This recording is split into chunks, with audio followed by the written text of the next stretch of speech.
Jornalista sofrendo busca e apreensão pela Polícia Federal por apenas fazer o seu trabalho, expor denúncias acerca de um ministro da Suprema Corte. Quem poderia imaginar que isso chegaria a acontecer algum dia no Brasil, né? Ora, o monstro que a velha mídia ajudou a criar agora se voltou contra eles. Também quem poderia imaginar que isso poderia acontecer? A gente avisou lá atrás. Desde 2019, principalmente, a gente vem avisando, né? Bom, demorou, mas finalmente muita gente que ainda estava dormindo, apesar de tudo, resolveu acordar, né? Não tinha como também, a água bateu na bunda, então tem que acordar, não é mesmo? Então, meus amigos, a situação é essa. Mas antes de eu comentar o caso concreto, inclusive o jornalista que sofreu busca e apreensão parece que dobrou a aposta, né? Não recuou. Eu quero comentar a respeito do dia de hoje, que começa aí, não a sexta-feira 13, que esse número até me dá calafrio, sobretudo por ser uma sexta-feira, né? Mas o que começa no dia de hoje, que é o julgamento acerca da manutenção da prisão de Daniel Vorcaro, né? Então, esse julgamento ocorre na segunda turma do Supremo, composta por Cássio Nunes Marques, André Mendonça, Luiz Fux, o próprio Toffoli e Gilmar Mendes. O Toffoli, para surpresa de todos, inclusive, se considerou impedido de votar nessa ação, né? Cara, eu ia comentar um negócio aqui, mas deixa pra lá, né? Então restam Nunes Marques, André Mendonça, Luiz Fux e Gilmar Mendes. Para surpresa de 0 pessoas, todo mundo sabe como o Gilmar Mendes vai votar, né? Isso aí não é surpresa para ninguém. Lamentavelmente, a gente sabe exatamente como o Gilmar Mendes vai votar. A gente sabe também como o Zanin vota, como o Alexandre de Moraes vota, como a Carmen Lúcia vota, como todos eles votam. Mas há uma incógnita, uma dúvida nesse julgamento, e não é o Gilmar Mendes. Não é também Luiz Fux, né, que recentemente aí tem demonstrado diferenças, digamos assim, mudanças, digamos assim, né? A incógnita está justamente no ministro Cássio Nunes Marques. Isso porque o filho dele, que é advogado e que trabalha para uma empresa envolvida com o Master, né, tem preocupações, porque esse envolvimento culminou num rombo aí bilionário também dessa empresa. Então, por conta disso, tem gente conjecturando que o ministro Cássio Nunes Marques possa votar para tirar o Vorcaro da cadeia. E sendo este o caso, como o ministro Gilmar Mendes votará certamente nesse sentido, teríamos um empate, visto que o ministro Toffoli não vai votar, né? Então, de um lado teremos André Mendonça e o Luiz Fux votando para manter a prisão do Vorcaro, e do outro, talvez teremos Gilmar Mendes, isso é certeza, mas talvez teremos também Cássio Nunes Marques. E aí ficaria um 2-2. Em caso de empate, em dúbio pro réu, o Vorcaro é solto.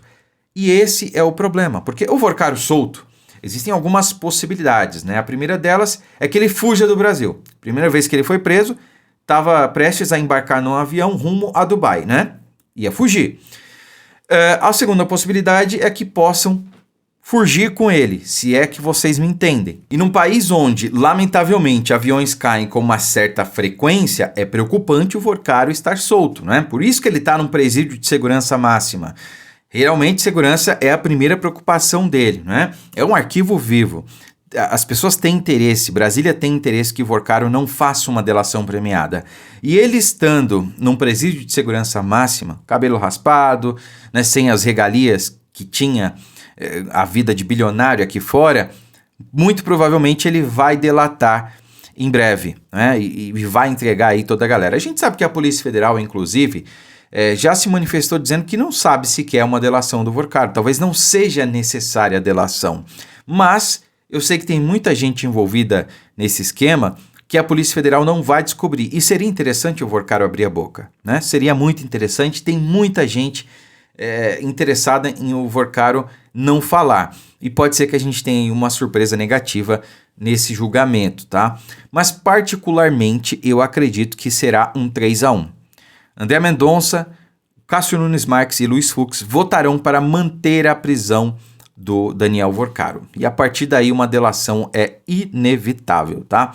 Agora eu quero mostrar para vocês aqui o próprio jornalista aí que sofreu busca e apreensão falando a respeito, tá? E, na minha opinião, dobrando a aposta, porque ele mantém a posição dele e mostra que não recuou, porque ele está apenas fazendo o seu trabalho. Essa é a questão, né? Vamos acompanhar. Luiz Pablo, eu queria que você contasse para nós como é que começou a sua apuração, o que você estava apurando e qual foi a matéria que você encontrou. Assim, foi um absurdo que aconteceu comigo e preocupante para todos nós jornalistas. Às 6 horas da manhã da terça-feira, dia 10, eu fui surpreendido com agentes federais na minha casa. Fizeram busca e apreensão por determinação do ministro Alexandre de Moraes, em razão de 2 publicações que eu fiz a respeito do uso de um veículo do Tribunal de Justiça por familiares do ministro Flávio Dino. São 4 veículos que o Tribunal de Justiça tem blindados. Um do presidente, desembargador Froy Sobrinho, outro do vice-presidente, o terceiro do corregedor e o quarto para autoridades judiciais que vêm de fora em missão oficial. Esse veículo está sob posse da família do ex-governador e ministro Flávio Dino, vem sendo utilizado pela sua esposa de forma privada, não é só utilizado quando ele está aqui, está com ele direto. E na reportagem eu apontei e mostrei um documento em que o STF solicitou apenas apoio de policiais para o ministro quando estivesse aqui. Em nenhum momento o STF solicitou carro, apenas para ceder policiais militares do Tribunal de Justiça para acompanhar o ministro. Após minha reportagem, foi que o STF encaminhou a solicitação para ele poder continuar com o carro. Eu recebi a denúncia, apurei, vi a veracidade e publiquei.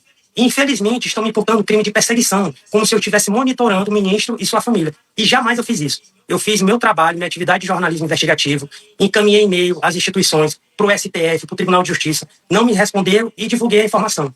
Infelizmente, ocorreu isso na minha casa. Levaram meus ferramentas de trabalho, meus dois celulares, meu computador e um HD externo.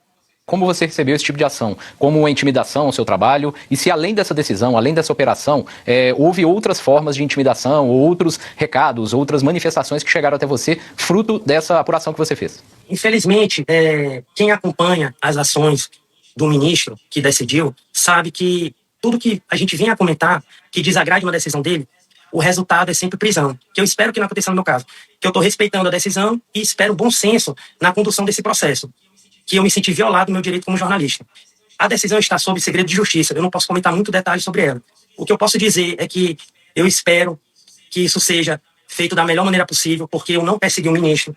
A gente ouve, como você perguntou, se eu se senti ameaçado, a gente ouve as pessoas comentando que quando divulga esse tipo de denúncia, o resultado é esse, que vão te prender, a polícia vai bater na tua casa, é o ministro do STF, o que tu falou foi muito grave. Mas a gente não pode se intimidar pelo trabalho que a gente faz, de jornalismo investigativo, de apurar a veracidade dos fatos e divulgar, porque é de interesse público. Eu não investiguei o ministro, eu investiguei um patrimônio público, que é o uso do carro público que vem sendo utilizado por ele e por sua família. Perfeito, perfeito. Parabéns aí ao jornalista, né? Luiz Carlos Conceição, né? Deixa eu ver, é esse o nome dele mesmo? Perdão, Luiz Pablo Conceição. Parabéns, é isso aí, cara. Você não investigou o ministro, você não investigou a pessoa, você investigou a função pública.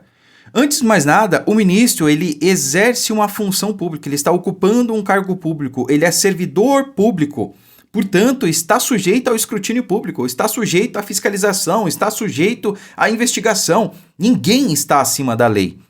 É isso que diz a própria lei, é isso que diz a própria Constituição. Todos nós somos iguais perante a lei, né? O jornalista apenas fez o seu trabalho de jornalismo investigativo. Quer dizer, só vale quando é para a direita, só vale quando é para Bolsonaro, porque faziam isso contra o Bolsonaro o dia inteiro. 24 horas por dia, investigaram a vida dele, viraram de cabeça para baixo, foram lá na casa dele em Praia Grande, buscaram uma senhora que vendia açaí, que trabalhou para ele. Cara, é surreal. Agora, quando chega no ministro, aí não pode. Aí tem que determinar busca e apreensão, porque não, tá perseguindo ele. Ora, denúncia, e ele falou, eu apurei, eu verifiquei e publiquei a informação. O cara estava usando um bem público, um carro público, para fins pessoais. A mulher dele estava usando para fins pessoais, no dia a dia. Quer dizer, não queria gastar com gasolina e estava usando o carro custeado pelo Estado, às nossas custas. Qual a legitimidade para isso? Qual a explicação para isso?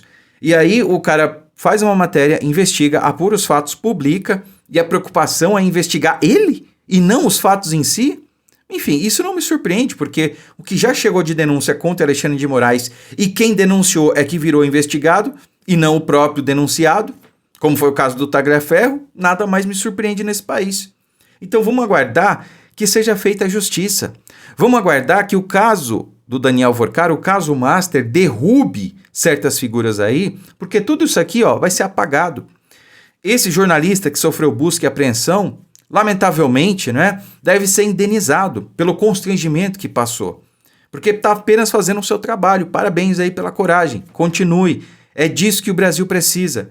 De jornalistas sérios, investigativos ou não, que façam o seu trabalho de maneira honesta e que tenham a liberdade para trabalhar, né? E que sirva de lição para aqueles que ainda estavam dormindo até ontem, até depois disso aqui, daqueles que ainda não acordaram depois que um de seus colegas teve aí a ameaça de ter os seus dentes quebrados. Acordem, porque enquanto a imprensa não acordar e não denunciar 24 horas os abusos cometidos, a gente sabe por quem, eles vão continuar e vão piorar.